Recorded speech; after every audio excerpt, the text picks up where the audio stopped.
Mi propio nieto me miró a los ojos frente a sus hermanos, golpeó la mesa de caoba que yo misma compré y me dijo con frialdad que yo era un peso muerto para esta familia, alguien que solo ocupaba espacio. Soy modesta, tengo 65 años, vivo separada y comparto mi techo con mi familia. Ignoran que mi firma callada es el único hilo invisible que sostiene toda su falsa grandeza. La casa siempre había sido mi refugio, un santuario de paredes gruesas y ventanales altos que mi exmarido y yo levantamos peso sobre peso, sacrificando vacaciones y lujos durante nuestra juventud. Cuando él decidió marcharse hace 15 años, buscando una segunda juventud que terminó en un desastre predecible, yo me quedé con la propiedad. Era lo justo. Con el tiempo, mis hijos hicieron sus vidas y la casa se sintió inmensa, silenciosa, casi habitada por los ecos de las risas pasadas. Por eso, cuando mi nieto Rodrigo me pidió mudarse temporalmente para arrancar su empresa de consultoría y luego trajo a sus hermanos menores, Camila y Mateo, para que estudiaran en la ciudad, abrí las puertas de par en par. Creí que estaba construyendo un nido cálido para mi vejez. No me di cuenta de que estaba incubando a mis propios verdugos. Poco a poco, sin pedir permiso, comenzaron a colonizar mis espacios. Los adornos de cristal que mi madre me dejó fueron reemplazados por aparatos electrónicos de luces parpadeantes. Mis macetas con helechos en el pasillo desaparecieron porque, según Camila, arruinaban la estética minimalista que ella necesitaba para grabar sus videos en el teléfono. Yo me fui replegando, cediendo el comedor principal, la sala de estar y el patio, hasta que mi mundo dentro de mi propia casa quedó reducido a mi habitación al final del pasillo y a las pocas horas de la mañana donde la cocina era solo mía. Yo los observaba moverse con esa arrogancia propia de la juventud que no ha pagado sus propias facturas de vida.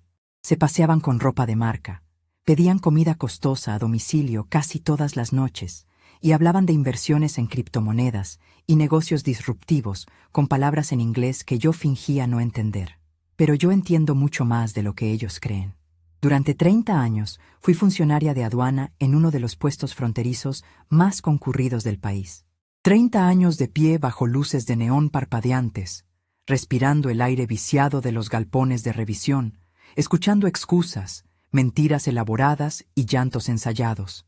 En la aduana, uno desarrolla un sexto sentido, una especie de radar silencioso que detecta la incongruencia entre lo que una persona dice y lo que su cuerpo grita. Aprendí a leer el sudor frío en la frente de un contrabandista de poca monta, el temblor casi imperceptible en las manos de quien lleva documentos falsos y la sonrisa exagerada del que intenta ocultar su miedo bajo una capa de simpatía forzada. Esa profesión me enseñó que la naturaleza humana es un libro abierto si sabes en qué página detenerte a mirar. Cuando me jubilé, me di cuenta de que no podía simplemente sentarme a tejer o mirar telenovelas. El silencio de la inactividad me asfixiaba. Así que busqué un lugar donde mis habilidades de observación y mi necesidad de orden fueran útiles. Desde hace 5 años, paso mis mañanas como voluntaria en el inmenso hospital público de nuestra gran ciudad. Es un monstruo de concreto blanco, laberíntico, lleno de olores a yodo, cera de piso barata y desesperación. Allí, en la sala de emergencias y en los pasillos de admisión, soy la encargada de organizar a las familias. Traduzco el lenguaje frío y burocrático de los médicos a palabras de consuelo para las madres asustadas. Ayudo a los ancianos analfabetos a llenar los interminables formularios de ingreso para que no pierdan su turno. Detecto quién está a punto de desmayarse por el hambre en la sala de espera y le consigo un jugo antes de que caiga al suelo. En el hospital, soy modesta, la mujer que pone orden en el caos, la voz firme pero amable que trae cordura cuando todo parece desmoronarse. Allí soy respetada, mi presencia tiene peso. Sin embargo, para mi nieto Rodrigo, mi trabajo en el hospital es una excentricidad inútil, un pasatiempo de vieja aburrida que prefiere rodearse de gente enferma y pobre, en lugar de, según sus propias palabras, generar valor en el mercado. Todo estalló este domingo, una tarde gris donde la lluvia golpeaba los ventanales de la sala. Como era mi costumbre de fin de semana, quise tener un gesto de amabilidad y preparé té. No cualquier té, sino una mezcla de manzanilla y menta fresca que yo misma cultivo en las pocas macetas que logré salvar en el balcón de la cocina. Saqué mi mejor vajilla de porcelana, esa que tiene bordes dorados, y que solo uso para ocasiones donde quiero sentir que aún somos una familia. Coloqué las tazas sobre una bandeja de plata, acompañadas de unas galletas de mantequilla recién horneadas, y cubrí la mesa central con un mantel de hilo blanco que bordé durante mi primer embarazo. Caminé hacia la sala. Rodrigo estaba sentado en el sillón principal, el que antes era de mi esposo. Tenía su computadora portátil abierta sobre las rodillas y hablaba por teléfono con un tono áspero, frotándose la sien con impaciencia. Camila estaba tirada en la alfombra, completamente absorta en la pantalla de su celular, mientras Mateo, con unos enormes auriculares que le aislaban del mundo, miraba la televisión sin volumen. Esperé a que Rodrigo terminara su llamada. Cuando cortó, soltó un suspiro de frustración y tiró el teléfono sobre el sofá. «Les traje un poco de té para el frío», dije con voz suave, acercándome a la mesa de caoba. Comencé a servir con cuidado, asegurándome de no derramar una sola gota. El aroma dulce de la manzanilla llenó el aire, un olor que a mí me recordaba a la paz, pero que a ellos pareció irritarles. Acerqué la taza humeante hacia el lado de Rodrigo. Él levantó la vista de su pantalla y en sus ojos vi una tormenta de estrés, resentimiento y una superioridad que me heló la sangre. No dijo gracias. No sonrió. En lugar de eso, levantó la mano y empujó el platito de porcelana con una fuerza calculada, agresiva. El impacto hizo que la taza se tambaleara. El té hirviendo saltó por los aires y cayó directamente sobre el mantel de hilo blanco, formando una mancha oscura y humeante que comenzó a expandirse rápidamente sobre las flores que yo había bordado a mano con tanto amor. El calor de la infusión traspasó la tela y manchó la madera pulida de la mesa. Me quedé congelada, mirando la mancha crecer, esperando una disculpa, un gesto de sorpresa, un «Perdón, abuela, fue un accidente». Pero Rodrigo no se disculpó. En lugar de eso, agarró una gruesa carpeta de cuero llena de facturas de luz, agua, expensas y estados de cuenta de sus supuestos negocios, y la dejó caer con un golpe seco directamente sobre el charco de té derramado. «Abuela, con respeto», comenzó, y supe de inmediato que lo que seguiría sería todo menos respetuoso. Se reclinó en el sillón, cruzando los brazos, y me miró de arriba abajo como si yo fuera un insecto molesto. «Usted es un peso muerto para esta familia. Solo ocupa espacio». El aire en la habitación pareció desaparecer. Mi corazón dio un vuelco doloroso, un latigazo en el centro del pecho. «¿Qué dices, Rodrigo?», logré murmurar, mi voz apenas un susurro frente a la magnitud de su descaro. Él no bajó la mirada. Al contrario, alzó la barbilla, acomodándose el cuello de su camisa de marca. El olor a su colonia cara y empalagosa me llegó de golpe, mezclándose con el olor a té derramado. Lo que escuchó: «Mírese. Se pasa el día en ese hospital mugroso trabajando gratis para gente que ni conoce, mientras aquí nosotros nos matamos intentando construir un futuro. Necesitamos espacio para crecer. Yo necesito esta sala para mis reuniones. Necesito que deje de tratar esta casa como si estuviéramos en el siglo pasado con sus tazas de porcelana y sus manteles viejos que solo estorban. Es usted una carga. No aporta nada real, no genera ingresos, solo deambula por los pasillos recordando tiempos que ya no existen». Giré mi rostro lentamente hacia Camila. Ella no levantó la vista de su celular. Solo dejó de teclear por un segundo, se sopló un mechón de pelo teñido que le caía sobre la cara y volvió a deslizar el dedo por la pantalla. No dijo una palabra en mi defensa. Luego miré a Mateo. Él simplemente se acomodó mejor los auriculares, fingiendo que la música estaba demasiado alta como para haber escuchado la humillación que acababa de ocurrir a 2 metros de su cara. El silencio de mis otros nietos fue un golpe tan físico y brutal como las palabras de Rodrigo. Era complicidad absoluta, estaban de acuerdo. Para ellos, la abuela que les lavaba la ropa cuando eran niños, la que les cocinaba cuando sus padres trabajaban hasta tarde, la que les abrió las puertas de su casa cuando no tenían a dónde ir, se había convertido en un mueble viejo y estorboso. Sentí un escozor en los ojos, esa presión traicionera que anuncia las lágrimas. La indignación era un fuego que amenazaba con subir por mi garganta y salir en forma de gritos. Quería gritarle que esa mesa de caoba que él acababa de golpear me había costado 6 meses de ahorros en mi juventud. Quería gritarle que la casa en la que él se sentía el dueño absoluto estaba a mi nombre. Quería exigir respeto, levantar la voz, hacer un escándalo. Pero entonces, la vieja funcionaria de aduana que vive en mi interior tomó el control. «Respira, Modesta», me dije a mí misma. El enojo te nubla la vista, y un oficial ciego es un oficial muerto. No lloré. Mis manos, que habían comenzado a temblar imperceptiblemente, se tensaron y recobraron su firmeza. Miré a Rodrigo directamente a los ojos. Detrás de su fachada de joven empresario exitoso, vi exactamente lo que solía ver en los contrabandistas novatos. Pánico, el sudor frío, la postura rígida que intenta compensar el miedo al fracaso. Rodrigo estaba perdiendo el control de su vida, sus negocios seguramente iban mal, las deudas lo estaban asfixiando y necesitaba un chivo expiatorio, alguien a quien culpar por su incapacidad para triunfar. Y yo era el blanco perfecto y dócil, o al menos eso creía él. Me incliné con movimientos lentos y precisos.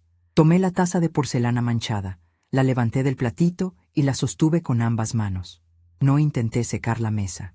No recogí su carpeta empapada de té, que sus preciadas facturas se arruinaran. «Ya veo», fue lo único que dije. Mi voz sonó calmada, sin una sola grieta de emoción. Me di la vuelta y caminé hacia la cocina. Mis pantuflas apenas hacían ruido sobre la madera del suelo. Detrás de mí, el silencio en la sala era pesado, casi denso. Probablemente esperaban que yo me encerrara a llorar, que me disculpara por molestar, o que armara un berrinche de anciana ofendida que ellos pudieran desestimar fácilmente. No les di ese placer. Llegué a la cocina, coloqué la taza en el fregadero, abrí la llave del agua fría. El chorro golpeó la porcelana con un sonido metálico y agudo. Tomé la esponja, vertí una gota de jabón líquido y comencé a lavar la taza. Mis movimientos eran mecánicos, rítmicos. La espuma blanca comenzó a llevarse los restos del té de manzanilla. El agua fría sobre mi piel actuó como un bálsamo, enfriando la sangre que antes hervía de indignación. Mientras enjuagaba el borde dorado de la taza, mi mente pasó de la confusión inicial a una investigación metódica y fría. ¿Cómo se atrevía? ¿De dónde sacaba esa seguridad para tratarme así? La respuesta llegó con la misma claridad que el agua que corría por el desagüe. Soberbia pura mezclada con ignorancia. Cerré el grifo. Sequé la taza con un paño limpio y la guardé en su estante, asegurándome de que quedara perfectamente alineada con las demás. Sequé mis manos. Apagué la luz de la cocina y me dirigí por el pasillo hacia mi habitación. Pasé frente a la sala sin mirar hacia adentro, pero pude escuchar a Rodrigo murmurando algo sobre viejas sensibles, seguido de una risa nasal de Camila. Cerré la puerta de mi cuarto. El seguro hizo un clic suave pero definitivo.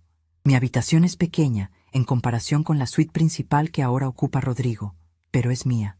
Tiene el olor a lavanda fresca, una cama de sábanas limpias y un pequeño escritorio de roble junto a la ventana.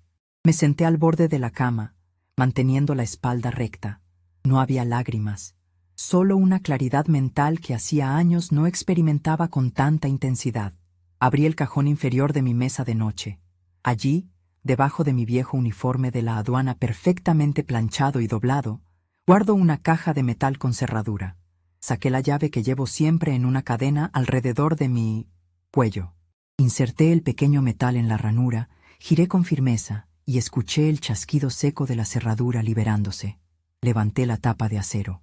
Adentro no había joyas, ni dinero en efectivo, ni recuerdos melancólicos. Había carpetas de cartón manila, perfectamente etiquetadas con mi caligrafía de trazos rectos y disciplinados. Saqué la carpeta más gruesa, la que llevaba por título Propiedad y avales. Me senté nuevamente al borde de la cama. Encendí la pequeña lámpara de lectura que arrojaba un círculo de luz amarilla sobre el cubrecamas y abrí los documentos. El olor a papel guardado y a tinta de notaría llenó el aire de mi habitación. Mis dedos, ligeramente marcados por la artritis pero aún firmes, recorrieron las escrituras de la casa. El documento original de 1985. La casa era mía. Cada ladrillo, cada viga, cada metro cuadrado de ese piso de madera que ellos pisaban con tanto desprecio. Pero no era eso lo que buscaba. Pasé las hojas hasta encontrar un contrato bancario fechado hace 8 meses. El logo azul del Banco Nacional brillaba en la esquina superior. Recordé perfectamente la mañana en que Rodrigo entró a la cocina con ese fajo de papeles, apurado, oliendo a esa misma colonia empalagosa, mientras yo colaba el café. «Firma aquí, abuela», me había dicho, señalando unas líneas punteadas con un bolígrafo de oro falso. «Es solo protocolo del banco para que me aprueben la línea de crédito comercial de la consultora. Como la dirección fiscal es esta casa, te ponen como avalista solidaria. Pero no te preocupes, mi empresa paga todo. Tú no eres nadie en este contrato, solo un requisito burocrático, una formalidad para los de traje». En ese momento, yo había firmado creyendo en la sangre, creyendo en el amor de una abuela que apoya el primer vuelo de su nieto. Él me había tratado como a una ignorante que no entendía de finanzas, como a un adorno inofensivo que solo servía para estampar una firma temblorosa. Pero Rodrigo olvidó algo fundamental. Olvidó que la mujer a la que llamaba peso muerto había pasado 3 décadas leyendo manifiestos de aduana, declaraciones de importación y letras pequeñas en contratos de transporte internacional. Yo no firmo nada sin saber qué significa, aunque finja hacerlo, para no herir orgullos ajenos. Ajusté mis gafas de lectura y deslicé mi dedo índice hasta la página 4, artículo 7, inciso B. Las palabras estaban ahí, impresas con una claridad demoledora. Yo no era un simple requisito burocrático. Yo era el pilar absoluto de su castillo de naipes. Al poner mi propiedad como garantía y mi impecable historial crediticio de 40 años como respaldo, yo era la única razón por la que el banco le había otorgado una tarjeta corporativa con un límite que él jamás habría conseguido por su cuenta. Él conocía este documento. Él mismo lo había tramitado, pero en su infinita soberbia había subestimado por completo lo que significaba. Para él, mi firma era irrelevante porque yo era irrelevante. Estaba convencido de que una mujer de 65 años, que pasaba sus mañanas repartiendo jugos en un hospital público, jamás tendría la audacia ni el conocimiento para entender el poder que tenía en sus manos. Seguí leyendo. El avalista solidario se reserva el derecho de revocar su respaldo financiero en cualquier momento, mediante notificación presencial en la sucursal de origen. Dicha revocación causará el congelamiento inmediato de las líneas de crédito vinculadas, exigiendo la liquidación del saldo deudor en un plazo no mayor a 48 horas. Una sonrisa diminuta, fría y sin alegría, se dibujó en mis labios. No necesitaba contratar abogados. No necesitaba hacer un escándalo en la sala, ni gritarle que la casa era mía, ni tirarle su ropa a la calle como en una telenovela barata. Mi poder siempre había estado ahí, visible, expuesto sobre la mesa, documentado y notariado. Él simplemente había decidido ignorarlo. Y ahora yo iba a hacer lo mismo. Iba a dejar de ejercer ese poder. Iba a retirar el cimiento en completo silencio y dejar que la gravedad hiciera el trabajo sucio. Además del contrato bancario, revisé los recibos de servicios. La conexión de fibra óptica de ultra alta velocidad que Rodrigo necesitaba para sus videoconferencias y que Camila usaba para transmitir sus videos en vivo. El servicio eléctrico de tarifa comercial que alimentaba sus computadoras encendidas día y noche. Todo estaba a mi nombre. Todo se debitaba automáticamente de mi cuenta personal, a la cual Rodrigo supuestamente transfería el dinero cada mes, aunque últimamente sus depósitos llegaban tarde o incompletos, con excusas sobre flujo de caja e inversiones a largo plazo.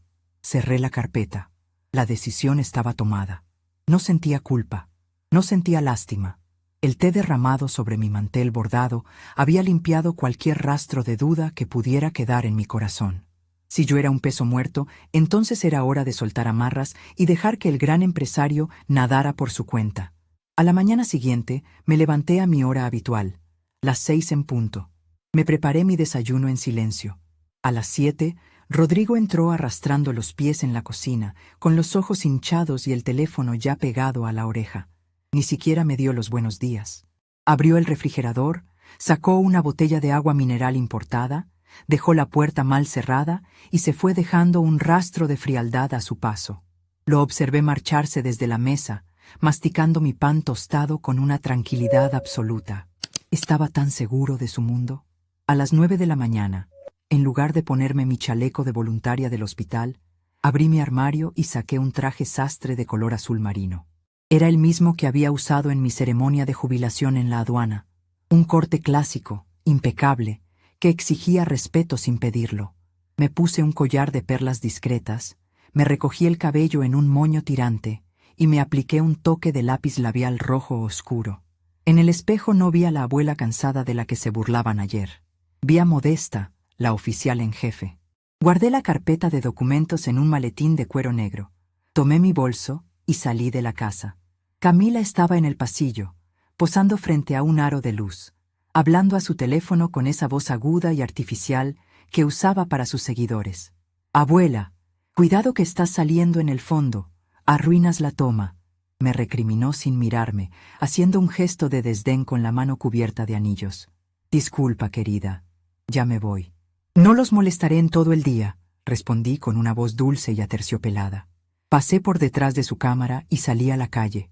El aire frío de la mañana me golpeó el rostro, vigorizándome. Tomé un taxi directo al distrito financiero. El contraste entre mi barrio residencial y las gigantescas torres de cristal siempre me había parecido excesivo, pero hoy el reflejo del sol en los edificios me parecía el escenario perfecto para lo que venía a hacer. Entré a la sucursal principal del Banco Nacional. El ambiente estaba climatizado a una temperatura glacial, oliendo a cera de piso cara y a café recién molido. Había una fila inmensa en las cajas, pero yo no venía a hacer un depósito. Me acerqué al escritorio de la recepcionista. «Buenos días. Necesito ver al gerente de sucursal, el licenciado Martín Valdés. Dígale que Modesta Salazar está aquí». La joven me miró de arriba abajo, evaluando mi traje antiguo pero impecable. «El licenciado Valdés atiende solo con cita previa, señora. Si gusta, puedo agendarla para la próxima semana.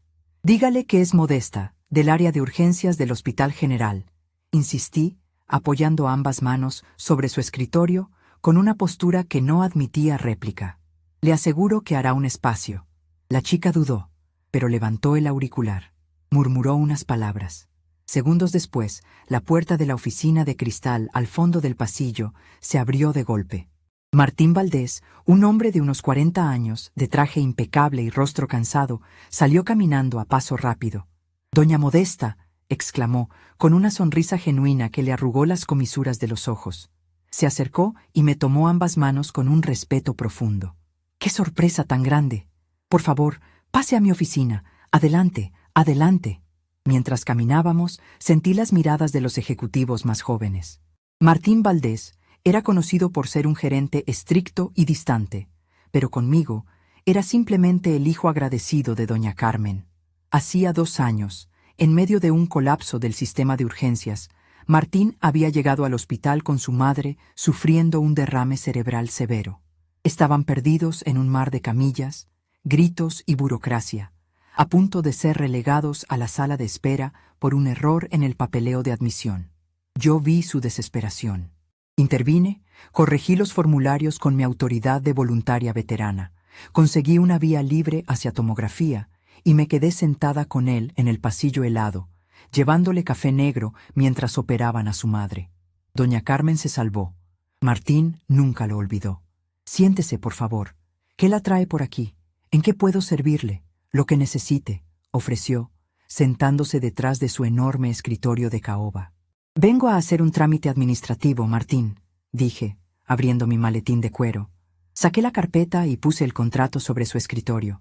«Quiero ejecutar la cláusula número 7 de este documento, hoy mismo, ahora».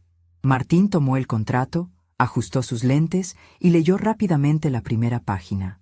Su expresión cambió de la amabilidad a una confusión profesional. «Este es el aval comercial de Rodrigo Consultores», murmuró. «Su nieto, ¿verdad?» «Así es». Martín me miró a los ojos, la preocupación tiñendo su voz. «Doña Modesta, usted sabe que si revoco este aval unilateralmente, el sistema va a reaccionar en cadena. Las tarjetas de crédito corporativas que dependen de esta cuenta se van a bloquear a la medianoche. Cualquier pago domiciliado va a rebotar mañana por la mañana. Y el departamento de riesgos lo llamará para exigirle que cubra el saldo total utilizado o que presente una nueva garantía inmobiliaria en 48 horas. Lo sé, Martín. He leído el contrato. Él se recostó en su silla, entrelazando los dedos. Su nieto tiene un nivel de gasto muy agresivo en esta cuenta. Restaurantes caros, vuelos, equipos electrónicos. Está operando al límite de la línea de crédito. Si corto esto, lo voy a dejar financieramente paralizado en cuestión de horas. ¿Hubo algún problema? ¿Quiere que lo llame primero para que refinancie? No, respondí, mi voz cortando el aire como un cuchillo de hielo. No vine a pedir permiso, Martín, ni vine a buscar una mediación. Vine a firmar la revocación. El peso muerto ya no quiere cargar con nada. Martín captó el peso de mis palabras. En su mirada vi que entendía que no se trataba de un error administrativo, sino de una decisión quirúrgica. Asintió lentamente, con el respeto de quien reconoce a un estratega superior. «Comprendo», dijo simplemente. Giró hacia su computadora y comenzó a teclear. El sonido de las teclas era rápido, definitivo. Imprimió 2 hojas con membrete oficial y me las entregó junto con un bolígrafo pesado. «Firme aquí y aquí, doña Modesta. Y ponga su huella digital al lado de cada firma». Firmé con mi mejor caligrafía. Presioné mi pulgar sobre el cojín de tinta y dejé mi marca en el papel. Martín tomó los documentos, revisó que todo estuviera en orden y luego tomó un sello de goma grueso. Lo presionó contra la almohadilla roja y luego contra el papel. ¡Clac! El sonido resonó en la oficina. «Revocado». «Está hecho», anunció Martín, ingresando el código final en su sistema. «La orden entra en el servidor central esta noche. Mañana viernes, a primera hora, las alertas se dispararán en su aplicación bancaria y las tarjetas serán plástico inútil». «Gracias, Martín. Eres un buen hombre», le dije, guardando mi copia sellada en el maletín. «Cuídese mucho, doña Modesta. Y si necesita algo más, ya sabe dónde encontrarme». Salí del banco pasadas las 11 de la mañana. La asimetría de información es un placer peculiar. Caminar por la calle, sabiendo que has encendido la mecha de una bomba que los demás aún no pueden escuchar, te da una calma sobrenatural. Pero mi trabajo aún no había terminado. Caminé 3 cuadras hasta la oficina central de la compañía de telecomunicaciones. Tomé mi turno y esperé pacientemente durante 40 minutos. Cuando me llamaron a la ventanilla, saqué mi identificación oficial. «Buenos días. Soy la titular de la cuenta de esta dirección», dije, deslizando un recibo por debajo del cristal. «Quiero cancelar el plan de fibra óptica empresarial simétrica y el paquete premium de televisión. Dejen únicamente la línea telefónica básica y el internet residencial más económico, el de 5 megas». El joven operador levantó las cejas. «Señora, ese cambio es drástico. Si lo cancelo hoy, el sistema de alta velocidad se cortará automáticamente mañana al mediodía. ¿Está completamente segura? Su historial muestra un consumo de datos altísimo en esa dirección». «Absolutamente segura. Ya no necesitamos tanta velocidad en casa». Sonreí amablemente. Firmé la orden de modificación de servicio. Otro papel, otro sello, otra arteria cortada con precisión milimétrica. Regresé a casa a media tarde. Al abrir la puerta principal, el ruido me golpeó de inmediato. Rodrigo había traído a 2 de sus supuestos socios, jóvenes de su misma edad, vestidos con sacos sin corbata y zapatos sin calcetines. Estaban sentados en la sala, en la misma mesa de caoba que él había golpeado. Pasé de largo frente a la sala sin detener mi paso, pero mis ojos, entrenados por años en la frontera, registraron cada detalle en una fracción de segundo. Rodrigo estaba recargado en el respaldo del sillón, con las mangas de su camisa remangadas hasta los codos, gesticulando con esa falsa seguridad que adoptan los que intentan vender humo. Sus 2 invitados lo escuchaban atentamente, asintiendo mientras bebían cervezas artesanales que, por supuesto, habían salido de mi refrigerador. El olor a vapor de cigarrillo electrónico con esencia, a frutos rojos, flotaba en el ambiente, una nube artificial que se pegaba a las cortinas de terciopelo que yo misma había cosido hace 20 años. Escuché a Rodrigo pronunciar palabras como sinergia, capitalización de mercado y rondas de inversión, todo con un tono de voz elevado, diseñado para que resonara por toda la casa y dejara clara su supuesta importancia. «Buenas tardes», dije, con un tono neutro, apenas lo suficientemente alto para ser educada, pero sin detenerme a esperar respuesta. Ninguno de los tres me devolvió el saludo. Rodrigo simplemente hizo un gesto vago con la mano, como quien espanta a una mosca, y continuó hablando sobre sus proyecciones financieras para el próximo trimestre. Esa pequeña acción, ese desdén absoluto frente a extraños, me confirmó que no había vuelta atrás. La piedad es un lujo que uno no puede permitirse cuando está lidiando con personas que confunden la amabilidad con la debilidad. Llegué a la cocina y me preparé una cena sencilla, un caldo de pollo con verduras y una rebanada de pan tostado.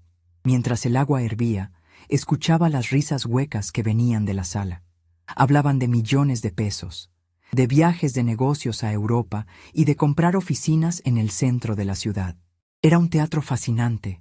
Si uno cerraba los ojos, casi podía creer que estaba en presencia de los próximos magnates del país. Pero yo sabía la verdad.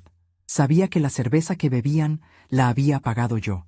Sabía que la luz que iluminaba su escenario la pagaba yo. Me senté en la pequeña mesa de la cocina a tomar mi sopa en silencio. Saqué mi tableta electrónica de la bolsa, esa que Rodrigo me había configurado hace un año con un tono de fastidio, quejándose de lo difícil que era enseñar tecnología a la gente mayor. Lo que él no sabía es que la gente mayor tiene mucha paciencia para leer manuales y explorar menús de configuración. Entonces, abrí la aplicación de entregas a domicilio, esa plataforma de fondo negro donde ellos pedían sushi, hamburguesas de autor y cafés fríos casi todos los días. Fui directamente a la sección de métodos de pago. Allí estaba mi tarjeta de crédito principal, brillando en la pantalla con la etiqueta de Pago familiar predeterminado. Con un solo toque de mi dedo índice, seleccioné la opción de eliminar. El sistema me preguntó si estaba segura. Sonreí en la soledad de mi cocina. «Completamente segura», murmuré, y presioné confirmar. Hice lo mismo con la aplicación del supermercado Gourmet, esa donde Camila ordenaba sus leches de almendras importadas y sus barras de proteína orgánica. Luego, entré al portal de la compañía de limpieza y cancelé el servicio premium que venía 2 veces por semana a recoger el desorden que ellos dejaban por toda la casa. Si yo era un peso muerto que solo ocupaba espacio, entonces ya no había razón para que mi dinero oxigenara sus vidas. Apagué la pantalla de la tableta, lavé mi plato y me fui a dormir con la conciencia más tranquila que había tenido en meses.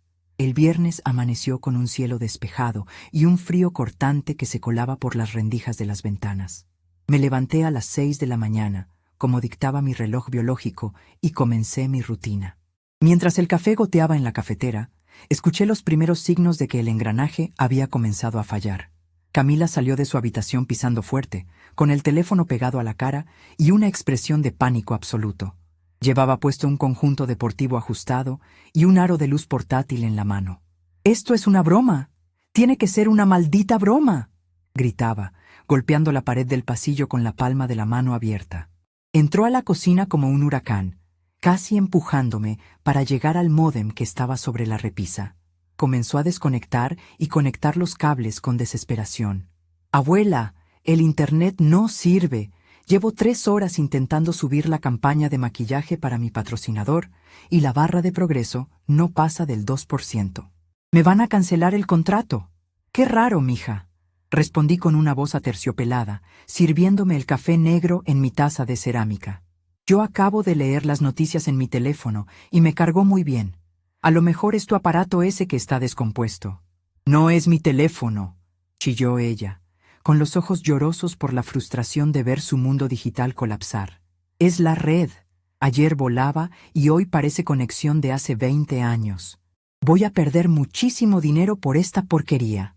Antes de que pudiera seguir quejándose, Rodrigo apareció en el umbral de la cocina. Tenía ojeras oscuras y la camisa arrugada. No estaba gritando como su hermana, pero su respiración era agitada, pesada. Miraba la pantalla de su celular con una mezcla de confusión y rabia contenida. «¿Qué pasa con la aplicación del desayuno?», murmuró para sí mismo, tocando la pantalla con el pulgar una y otra vez. «Me dice que el método de pago fue rechazado. Intento con la tarjeta corporativa y me da error de sistema». Levantó la vista y me miró. Por un segundo, vi en sus ojos la sombra de una duda, una chispa de sospecha, pero su arrogancia rápidamente apagó esa chispa. Era imposible para él concebir que yo tuviera algo que ver con sus problemas financieros. Para él, yo seguía siendo la vieja inofensiva que tomaba té de manzanilla. «Abuela», me dijo en tono autoritario, sin un rastro de cortesía. «La aplicación de la comida está fallando. Seguro el banco bloqueó tu tarjeta por seguridad porque no estás acostumbrada a gastar. Llama ahora mismo a tu banco y diles que la desbloqueen. Necesito pedir unos cafés para una reunión virtual que tengo en media hora». Le di un pequeño sorbo a mi café, sintiendo el calor amargo bajar por mi garganta. Lo miré con una tranquilidad que pareció desquiciarlo aún más. «Ay, Rodrigo, tú sabes que yo no entiendo de esas cosas de aplicaciones y tarjetas en el teléfono», le dije, usando exactamente el tono de abuela indefensa que él tanto despreciaba. «Además, ya voy tarde para mi turno en el hospital. Tendrás que resolverlo tú. Eres un hombre de negocios, seguro encuentras la forma de comprar un café». Dejé mi taza en el fregadero, me acomodé mi chaleco de voluntaria y salí por la puerta trasera antes de que pudiera replicar. Mientras caminaba hacia la parada del autobús, la brisa helada me pareció el clima perfecto para la tormenta que acababa de desatar. El hospital público era, como siempre, un hervidero de humanidad al límite. Desde que crucé las puertas automáticas de la sala de urgencias, el olor a yodo y a sudor frío me envolvió, aterrizándome en la realidad.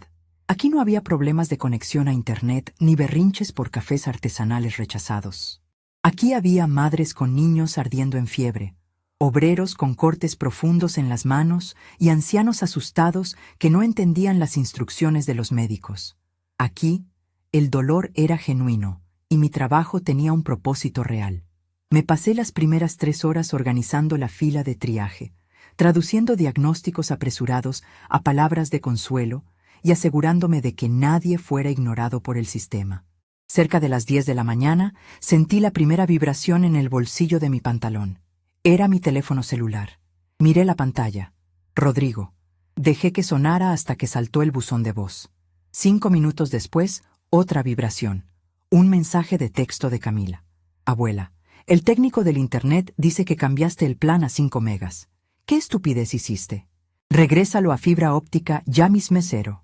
Sonreí para mis adentros, guardé el teléfono y me acerqué a ayudar a un señor en silla de ruedas que intentaba alcanzar un vaso de agua en el dispensador. A las 11:30, los mensajes y las llamadas perdidas se acumulaban por docenas. Rodrigo me había llamado 14 veces. Camila, 8. Incluso Mateo me había enviado un mensaje con signos de interrogación. Decidí que era el momento de levantar un poco el pie del freno y dejar que sintieran el impacto. Me senté en una silla de plástico azul en la cafetería del hospital, pedí un té de manzanilla y, cuando el teléfono volvió a iluminarse con el nombre de Rodrigo, deslicé el dedo para contestar. «¿Dónde diablos estás?». El grito de Rodrigo casi me rompe el tímpano. Su voz había perdido por completo esa modulación de empresario exitoso. Sonaba estridente, aguda, al borde de la histeria. «Buenos días, Rodrigo. Estoy en el hospital, en mi descanso». «¿Ocurre algo?», respondí, mi voz sonando como un estanque de aguas mansas. «Claro que ocurre algo. El banco me está mandando correos automáticos diciendo que mi cuenta comercial está en revisión de riesgo.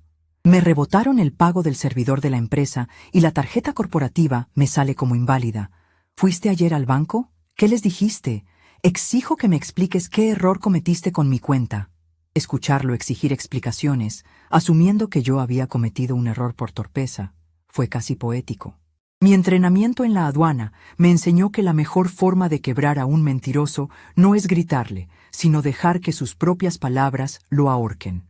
«Yo no cometí ningún error, querido», dije con extrema lentitud, asegurándome de que cada sílaba quedara grabada en su cerebro. «Fui al banco, sí. Hablé con el gerente. Le pedí que retirara mi firma como aval de tu empresa. Creí que estarías de acuerdo. Después de todo, como me dijiste el domingo frente a tus hermanos, soy un peso muerto para la familia. Solo ocupo espacio. Y un peso muerto no debería estar sosteniendo una línea de crédito comercial de 400,000 pesos. ¿No te parece?». Hubo un silencio al otro lado de la línea. Un silencio tan profundo y pesado que pude escuchar la respiración entrecortada de mi nieto. El engranaje finalmente había hecho clic en su cabeza. La realidad lo acababa de golpear de frente, a más de 100 kilómetros por hora. Tú no puedes hacer eso, balbuceó, su voz temblando por primera vez. Estás mintiendo. No puedes cancelar el aval sin mi autorización. El contrato dice lo contrario, Rodrigo. Léelo con calma. Adiós. Tengo que volver a mis pacientes. Colgué. Apagué el teléfono por completo. Guardé el aparato en mi bolsa y me terminé mi té en una paz absoluta. Terminé mi turno a la 1 de la tarde y tomé un taxi de regreso a casa. Quería estar allí para el acto final del día. Sabía que las 48 horas de gracia que el banco otorgaba comenzaban a correr de inmediato, y el departamento de cobranzas no se caracterizaba por su paciencia. Cuando abrí la puerta principal y crucé el umbral de mi propia casa, el ambiente era tan denso que se podía cortar con un cuchillo. La sala de estar se había convertido en un campo de batalla tecnológico. Rodrigo estaba allí, pero no estaba solo. Sus dos socios del día anterior estaban sentados en el sofá de cuero, luciendo incómodos, mirando sus relojes. Rodrigo estaba arrodillado frente al televisor, rodeado de cables, intentando conectar su computadora portátil directamente al módem con un cable de red amarillo, sudando a mares.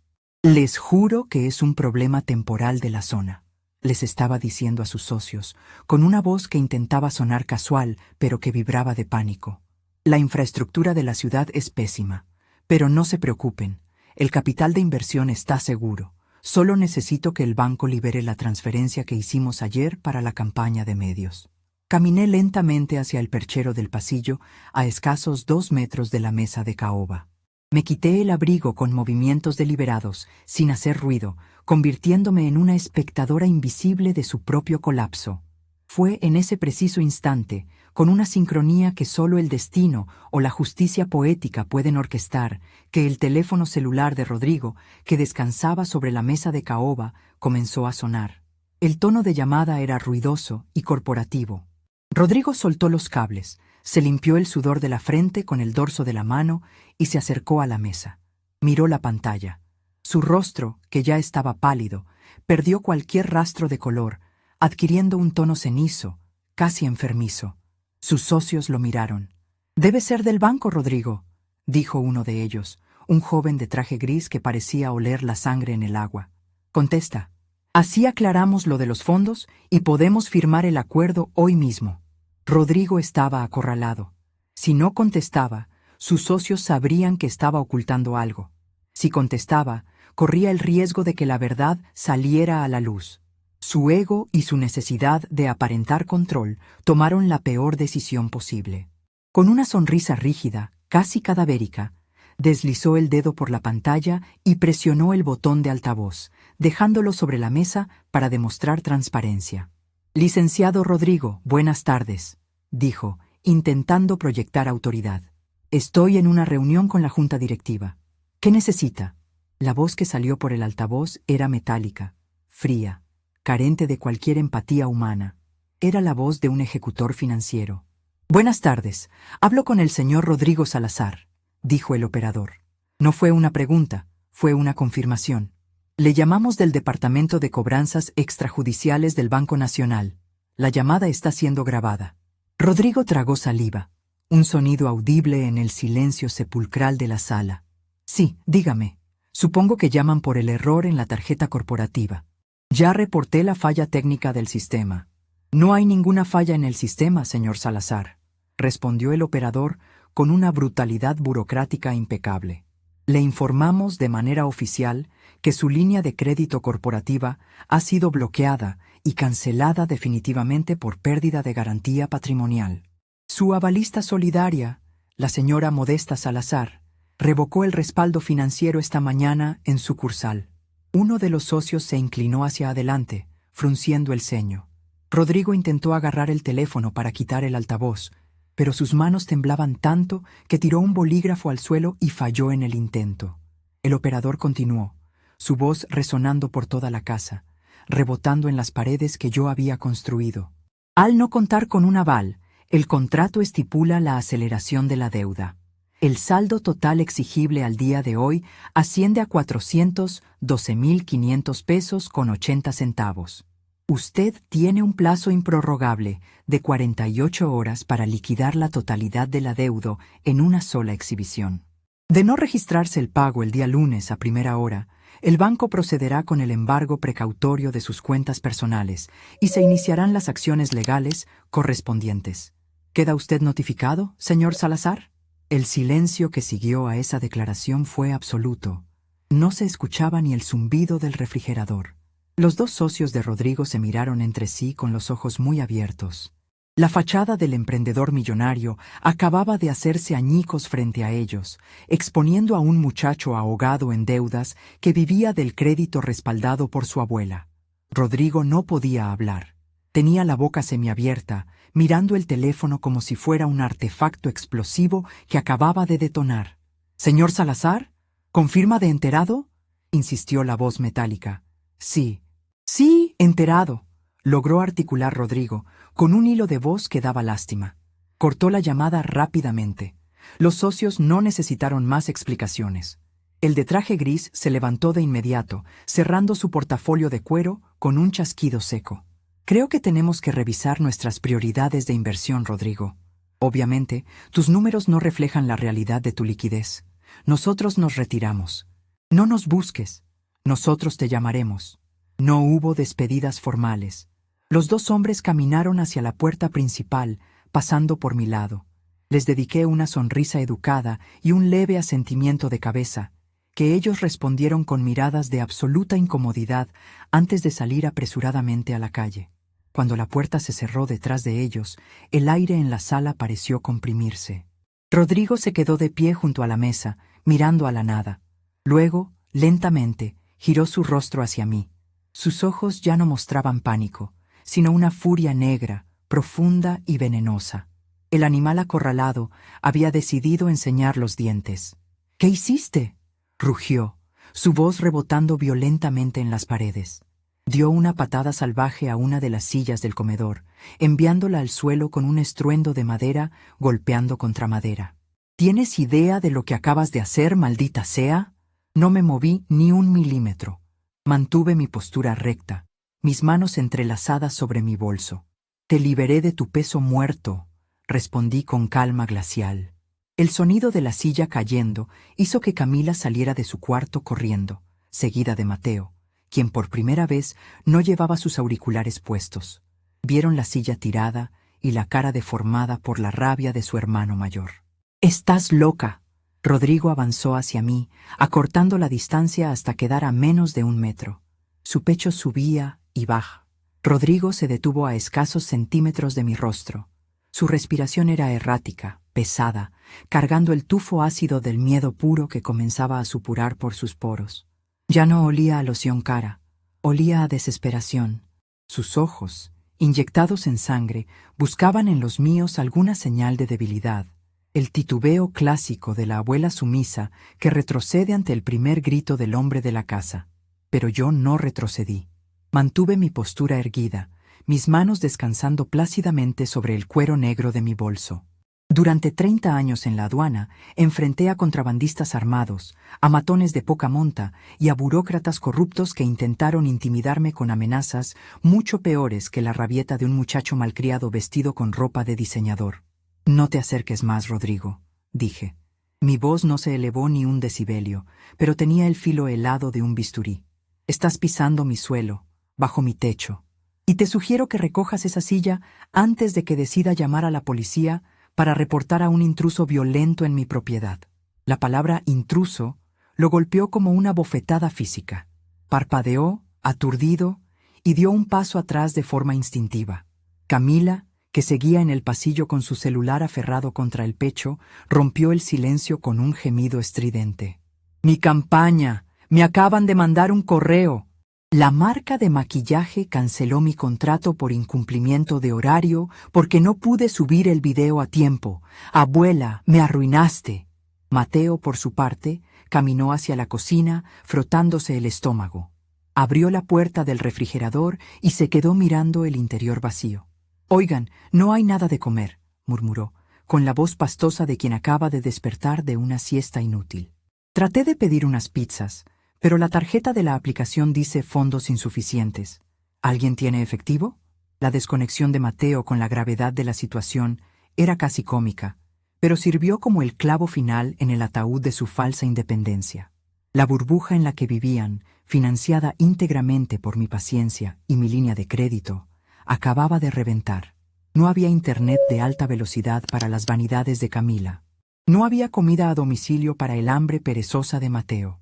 Y sobre todo, no había un solo centavo para sostener la farsa empresarial de Rodrigo. El peso de la realidad cayó sobre la sala de estar, aplastando el aire. Rodrigo miró a sus hermanos, luego la silla tirada, y finalmente sus propias manos, que temblaban sin control. La asimetría de poder se había invertido por completo. Ya no era el magnate que me miraba por encima del hombro mientras yo le servía té. Era un deudor acorralado, a 48 horas del colapso total, y yo era la única persona en el mundo que tenía la llave de su salvación.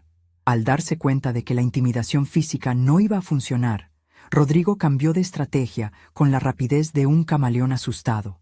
El enojo en su rostro se disolvió, reemplazado por una máscara de victimismo ensayado. Pasó ambas manos por su cabello engominado, desordenándolo, y dejó caer los hombros. «Abuela, por favor», comenzó, su tono de voz bajando a un ruego lastimero. «Tú no entiendes cómo funcionan los negocios. Todo esto es un malentendido. Lo del domingo, lo del peso muerto, fue una broma pesada. Estaba estresado, tenía mucha presión de los inversores, no lo decía en serio. Tú sabes que te quiero, que eres el pilar de esta familia. No puedes destruir mi vida por una rabieta tuya». «¿Una rabieta?», repetí la palabra lentamente, saboreando su absurda ironía. Una rabieta es tirar una taza de porcelana llena de té hirviendo sobre un mantel bordado a mano. Lo que yo hice se llama gestión de riesgos. Retiré mi capital de una inversión que me insultaba a la cara. Camila se acercó, con lágrimas gruesas manchando su maquillaje perfecto, dejando surcos negros sobre sus mejillas. «Pero yo no te hice nada, abuela», sollozó, intentando tomarme del brazo, pero yo me aparté con un movimiento suave y firme. «Yo no te dije peso muerto. Yo ni siquiera abrí la boca. ¿Por qué me castigas a mí quitándome el internet? Es mi trabajo». La miré directo a los ojos.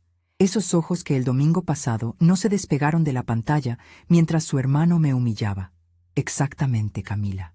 No abriste la boca. Tu silencio fue tu firma en ese insulto. Te quedaste callada porque te convenía, porque estabas muy cómoda disfrutando de los beneficios de esta casa sin asumir ninguna responsabilidad moral. La complicidad silenciosa es tan culpable como el insulto directo. En la aduana aprendí que el que mira hacia otro lado mientras pasa el contrabando es parte del cartel. Al ver que la manipulación emocional chocaba contra un muro de concreto, Rodrigo intentó una última táctica amenazante, apelando a una supuesta superioridad intelectual. «Hay un contrato firmado», exclamó, señalándome con el dedo índice, aunque su mano seguía temblando. «Tú firmaste ese aval. No puedes simplemente ir al banco y cancelarlo unilateralmente. Mi abogado va a interponer un amparo. Te voy a demandar por daños y perjuicios a la moral de mi empresa. Vas a terminar pagando tú los 400,000 pesos de tu propio bolsillo por incumplimiento». No pude evitar sonreír. Fue una sonrisa pequeña, fría, carente de cualquier alegría, pero cargada de una victoria absoluta. «Adelante, Rodrigo». «Demándame», respondí, cruzando los brazos sobre mi pecho. «Llama a tu abogado. Supongo que le pagarás sus honorarios con la tarjeta de crédito que acaba de ser bloqueada, ¿verdad? Y mientras redacta la demanda, dile que lea el artículo 7, inciso B, del contrato que tú mismo trajiste a mi cocina. El avalista solidario se reserva el derecho de revocación unilateral. Yo no incumplí nada. Yo ejecuté una cláusula legal. Tú, en cambio, acabas de perder a tus socios, tu liquidez y tu dignidad en menos de 5 minutos». Las horas de la tarde cayeron sobre la casa como una manta de plomo. El silencio era ensordecedor. Ya no había música electrónica sonando desde la habitación de Mateo. Ya no había luces de aros parpadeando en el pasillo, ni voces engoladas ensayando discursos de ventas. El colapso del ecosistema digital y financiero los había reducido a su estado más prim. Sí. El lunes por la mañana, La casa despertó con un silencio distinto. Ya no era el silencio tenso de la soberbia, ni la pausa calculada antes de un insulto. Era el silencio denso y pesado de la rendición absoluta. Las 48 horas de gracia que el banco le había otorgado a Rodrigo se habían agotado exactamente a la medianoche del domingo. No hubo milagros financieros, ni inversores ángeles que bajaran del cielo para rescatar su empresa de humo, ni amparos legales mágicos que revirtieran mi firma. La gravedad había hecho su trabajo, arrastrando su castillo de naipes hasta estrellarlo contra el suelo de madera de mi sala. Me levanté a las 6 en punto, como siempre. La rutina es el esqueleto que sostiene la cordura cuando todo alrededor parece desmoronarse.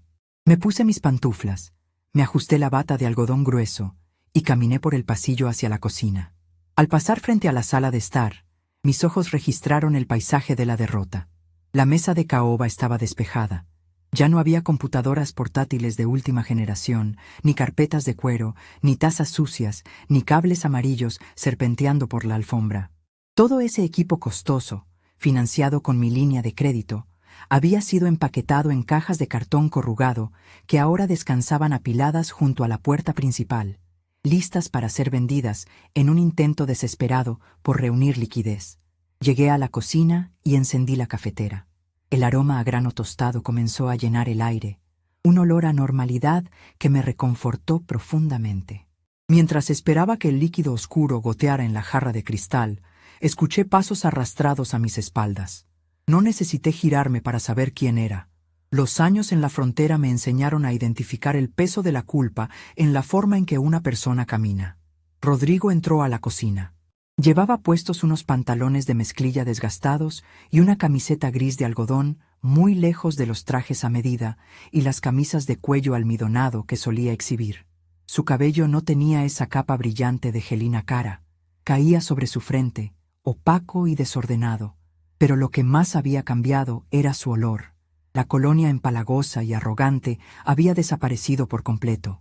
En su lugar, olía a jabón de barra común y a una noche entera de insomnio tragando saliva. Se detuvo a un par de metros de mí, manteniendo una distancia respetuosa que antes jamás habría considerado necesaria. Llevaba en las manos un trapeador y una cubeta de plástico azul llena de agua con desinfectante barato. «Buenos días, abuela», murmuró. Su voz era ronca, vacía de cualquier pretensión de superioridad. «Buenos días, Rodrigo», respondí, sirviéndome el café en mi taza de cerámica blanca. Me apoyé contra la encimera de la cocina, sosteniendo la taza caliente con ambas manos, y lo miré directamente a los ojos. No había burla en mi mirada, ni lástima, solo la atención clínica de un oficial de aduana inspeccionando un cargamento nuevo. «Cancelé el servicio de limpieza», dijo, mirando fijamente el agua espumosa dentro de la cubeta. «Era un gasto automático en la tarjeta que ya no existe. Así que me toca a mí lavar los pisos hoy. Camila va a limpiar los baños más tarde, antes de irse a su entrevista». Asentí lentamente, dándole un pequeño sorbo a mi café negro. El amargor me limpió el paladar. «Me parece justo. El desinfectante está en el estante de abajo, junto a la lavadora. Asegúrate de escurrir bien el trapeador. La madera del pasillo se arruina si la dejas muy mojada». «Lo sé», respondió en un susurro. Apretó el mango de aluminio del trapeador hasta que sus nudillos se pusieron blancos.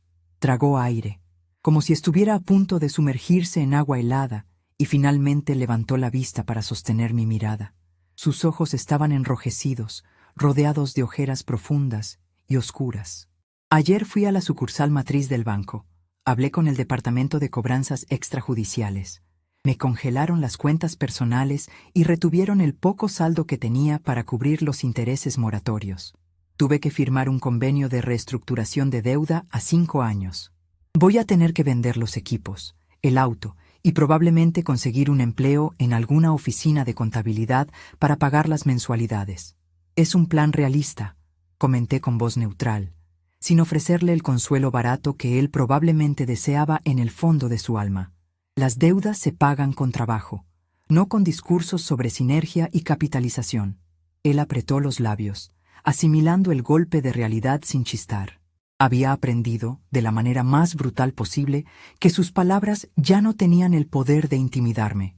«Lo siento», dijo de pronto, Y esta vez, el radar silencioso en mi pecho no detectó ninguna mentira, ninguna manipulación, ningún intento de suavizar su propia culpa. Era una disculpa desnuda, cruda, nacida del terror absoluto de haber perdido el control de su vida. Fui un imbécil, fui un soberbio. Creí que me estaba comiendo el mundo y ni siquiera me daba cuenta de que tú me estabas pagando los cubiertos. Te falté al respeto en tu propia casa y te pido perdón. Lo observé en silencio durante varios y largos segundos.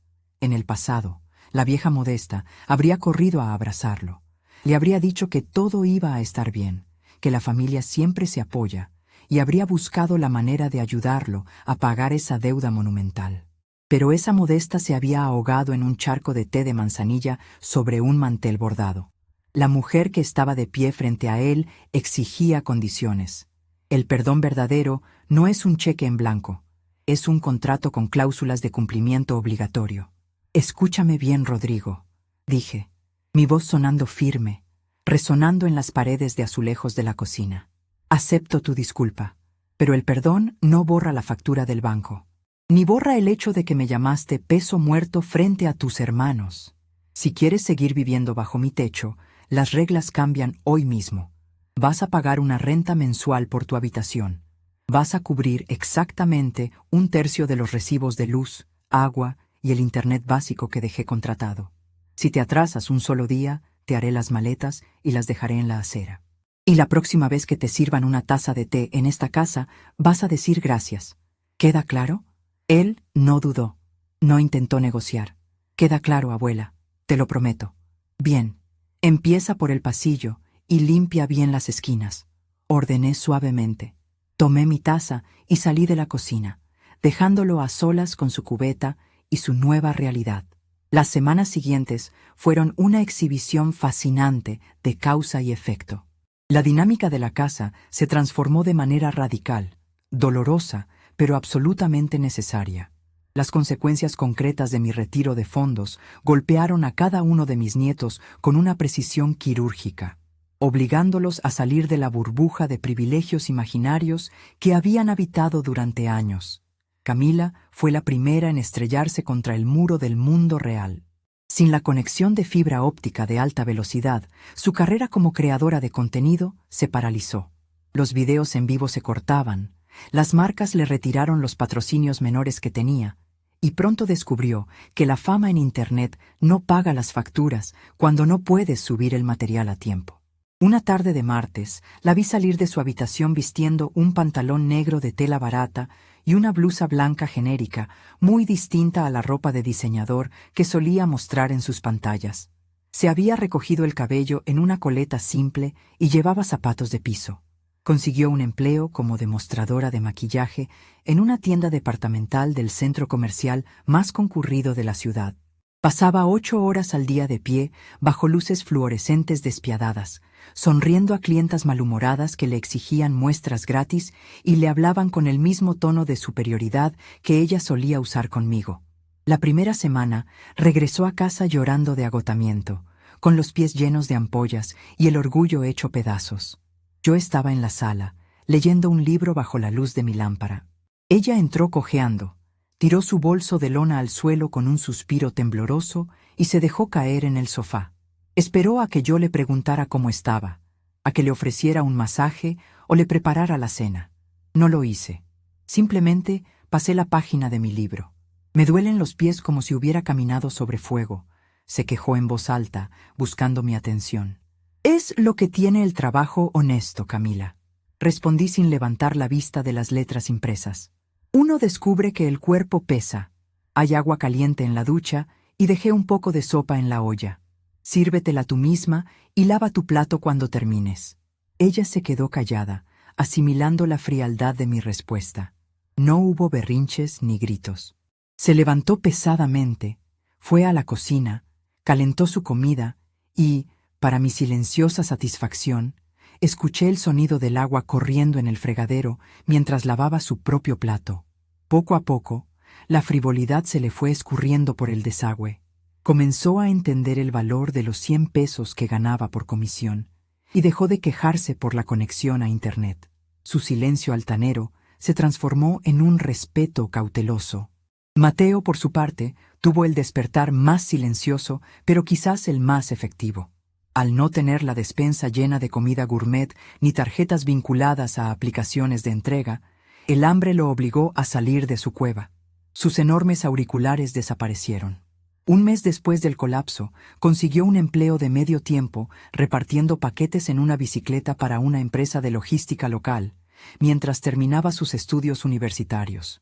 La ironía de verlo pedalear bajo la lluvia para entregarle comida o cajas a otras personas, cuando él solía ser el rey de los pedidos a domicilio, me hizo sonreír más de una vez mientras lo veía llegar empapado por la ventana de la cocina. Rodrigo cumplió su palabra. Vendió todo lo que pudo para pagar la primera cuota de su reestructuración bancaria y consiguió un puesto como analista de datos en una firma de contabilidad aburrida y gris, al otro lado de la ciudad.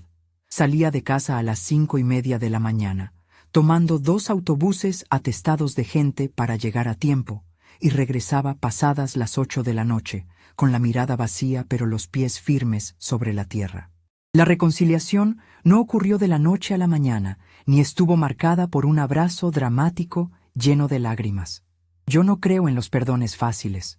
En la aduana vi a demasiados contrabandistas llorar mares de arrepentimiento solo para volver a delinquir a la semana siguiente. Yo necesitaba pruebas verificables de cambio. Quería ver acciones, no escuchar palabras vacías. El momento decisivo ocurrió exactamente 3 meses después del incidente del té. Era el último viernes del mes, la fecha límite que yo había establecido para el pago de los gastos compartidos. Regresé del hospital a media tarde, sintiendo el cansancio habitual en mis articulaciones, pero con el espíritu ligero. Al abrir la puerta principal, un olor familiar me recibió de golpe. No era el olor a desinfectante barato, ni a colonia empalagosa. Era el olor a estofado de res con papas, cocinado a fuego lento, exactamente como yo solía prepararlo los fines de semana. Caminé hacia el comedor. La mesa de caoba estaba puesta, no con mi vajilla de porcelana fina, que guardé bajo llave para siempre, sino con los platos de cerámica de uso diario, limpios y perfectamente alineados. Rodrigo estaba en la cocina, con un delantal atado a la cintura, picando cilantro fresco con una concentración casi solemne. Camila estaba colocando los vasos sobre la mesa y Mateo servía una jarra de agua de limón. Me detuve en el umbral, observando la escena sin decir una palabra. Los 3 se giraron al sentir mi presencia. Había una tensión palpable en el aire, pero no era hostil. Era la tensión de quienes esperan la aprobación de alguien a quien finalmente han aprendido a respetar. «Buenas noches, abuela», dijo Rodrigo, limpiándose las manos en el delantal. «Hicimos la cena. Siéntate, por favor. Estará listo en 1 minuto». Me acerqué a la mesa y tomé asiento en la silla principal, la que antes ocupaba mi difunto esposo y que Rodrigo había intentado usurpar. Camila me acercó una servilleta de tela, doblada cuidadosamente, y Mateo llenó mi vaso con agua fría. Sirvieron el estofado. El vapor caliente subió, acariciando mi rostro. Probé el primer bocado. Estaba un poco salado, y la carne no estaba tan tierna como la mía, pero el sabor del esfuerzo honesto lo hacía perfecto. Comimos en un silencio cómodo, roto solo por el sonido de los cubiertos chocando contra la cerámica. Cuando terminamos, Rodrigo no se levantó de inmediato. Metió la mano en el bolsillo de su pantalón de mezclilla y sacó 3 sobres de papel manila, idénticos a los que yo usaba para guardar mis documentos. Deslizó los sobres sobre la mesa de caoba hasta que quedaron justo frente a mis manos. «Aquí está lo de este mes», dijo Rodrigo, su voz serena y madura. «En el primer sobre está mi parte de la renta y la luz. En el segundo está lo de Camila, ella separó lo del agua y su parte del internet. Y en el tercero está lo de Mateo, para la despensa general de la semana». Miré los sobres. Estaban abultados, llenos de billetes de denominaciones pequeñas, ganados con horas de estar de pie, de pedalear bajo el sol y de lidiar con jefes exigentes. Eran billetes que pesaban, billetes reales, manchados con el sudor de la responsabilidad. Coloqué mi mano sobre los sobres, sintiendo su textura rugosa. «Los revisaré más tarde», dije con calma, asintiendo con la cabeza. «Gracias. Asegúrense de dejar la cocina impecable antes de irse a dormir. Yo la lavo hoy, abuela, se ofreció Mateo de inmediato, recogiendo mi plato vacío con una agilidad que antes reservaba solo para sus videojuegos. Esa noche, sentada en mi habitación bajo la luz de mi lámpara de lectura, conté el dinero. Faltaban unos 50 pesos en el sobre de Camila, un error de cálculo matemático seguramente. Pero no dije nada. El contrato se había cumplido. Las nuevas reglas estaban instauradas y acatadas. Había dejado de ser el peso muerto de la casa para convertirme, por derecho propio y fuerza pura, en el centro de gravedad que mantenía todo en órbita. Mi vida fuera de la casa también continuó, pero con un matiz diferente. Seguí yendo al inmenso hospital público todas las mañanas. Me seguía poniendo mi chaleco azul de voluntaria, seguía traduciendo diagnósticos y repartiendo jugos a los familiares asustados en la sala de emergencias. Pero algo dentro de mí había cambiado. Ya no buscaba en el hospital el respeto que me negaban en mi propio hogar. Ahora, mi autoridad era absoluta en ambos frentes. Una mañana, mientras ayudaba a una mujer mayor a llenar los formularios de ingreso para su esposo, ella me miró con ojos llenos de lágrimas y me tomó de las manos. «Señora Modesta», me dijo con voz temblorosa, «no sé qué haríamos sin usted. Es usted un pilar para todos nosotros aquí. ¿Nunca se cansa de cargar con los problemas de los demás?». Le sonreí, recordando las palabras de mi nieto hace meses atrás. Apreté sus manos con suavidad, pero con firmeza. «Cargar con los demás solo te cansa cuando ellos no quieren caminar, mija», le respondí. «Cuando aprendes a soltar a los que solo quieren que los arrastres, te das cuenta de que tienes fuerza de sobra para sostener a los que de verdad lo necesitan». La mujer asintió, secándose las lágrimas, encontrando consuelo en mis palabras.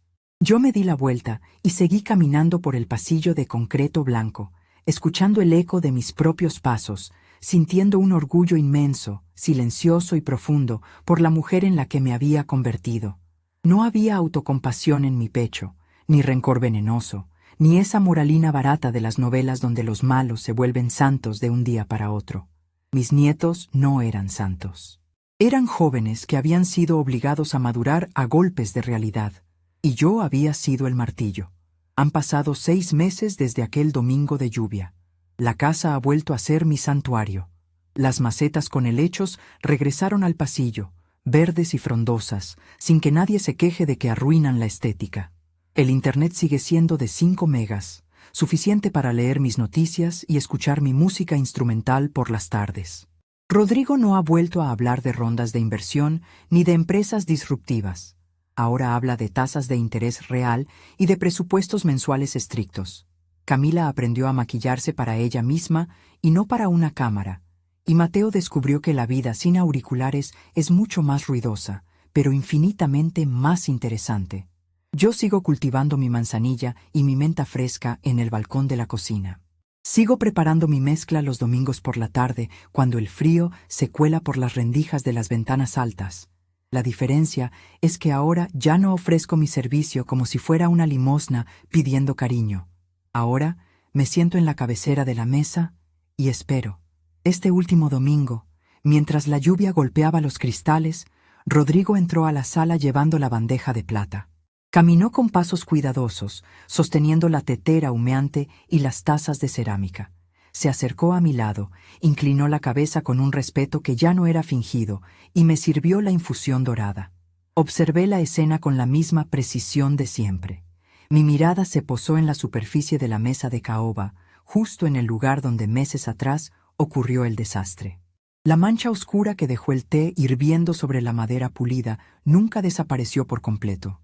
Quedó ahí, como una sombra sutil, como un sello aduanero invisible que marca la frontera entre lo que toleré en el pasado y lo que exijo en el presente. La mancha de manzanilla sobre la madera nunca se borró, pero cada vez que mi nieto me sirve, se asegura con pulso firme de colocar la taza exactamente en el centro de su plato, aterrado de derramar una sola gota sobre el imperio silencioso de su abuela.